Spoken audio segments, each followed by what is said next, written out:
ബ്ലാക്ക്ബെറിക്ക് പിന്നാലെ ഗൂഗിളും യാഹൂവും ഉൾപ്പെടെയുള്ള ഇന്റർനെറ്റ് സേവനദാതാക്കൾക്കും നിയന്ത്രണം ഏർപ്പെടുത്താൻ കേന്ദ്ര സർക്കാർ നീക്കം. ഇമെയിലുകളും മറ്റ് സന്ദേശങ്ങളും നിരീക്ഷിക്കാൻ കഴിയും വിധം ഇന്ത്യയിൽ സെർവറുകൾ സ്ഥാപിക്കണമെന്നാണ് ആവശ്യം. ഇതിന് തയ്യാറായില്ലെങ്കിൽ നിരോധനം നേരിടേണ്ടി വരുമെന്ന് സർക്കാർ ഈ കമ്പനികൾക്ക് മുന്നറിയിപ്പ് നൽകി.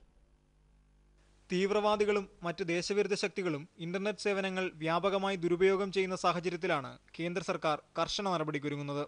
തീവ്രവാദ ബന്ധമുണ്ടെന്ന് സംശയിക്കുന്നവരുടെ ഇമെയിലുകൾ നിരീക്ഷിക്കാൻ ഇന്റലിജൻസ് ഏജൻസികൾക്ക് കഴിയുമെങ്കിലും ഇൻബോക്സിൽ നിന്ന് ഡിലീറ്റ് ചെയ്യുന്ന മെയിലുകൾ വീണ്ടെടുക്കാൻ സാധിക്കില്ല.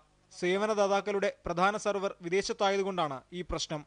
തീവ്രവാദികൾക്ക് പുറമെ സാമ്പത്തിക കുറ്റവാളികൾക്കും മയക്കുമരുന്ന് കടത്തുകാർക്കും സാമൂഹ്യവിരുദ്ധ ശക്തികൾക്കും ഇത് ഗുണം ചെയ്യുന്നുണ്ട്. ഈ സാഹചര്യത്തിൽ ഇന്ത്യയിൽ പ്രവർത്തിക്കുന്ന എല്ലാ ഇന്റർനെറ്റ് സേവനദാതാക്കളും രാജ്യത്ത് സെർവർ സ്ഥാപിക്കണമെന്ന് കേന്ദ്ര സർക്കാർ ആവശ്യപ്പെട്ടു.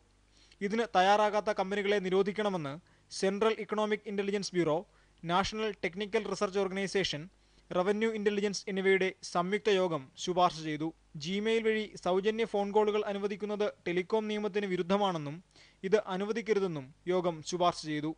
ബ്ലാക്ക്ബെറിക്ക് നൽകിയ സമയപരിധി ചൊവ്വാഴ്ച അവസാനിക്കാനിരിക്കെയാണ് പുതിയ നടപടി. മനോരമ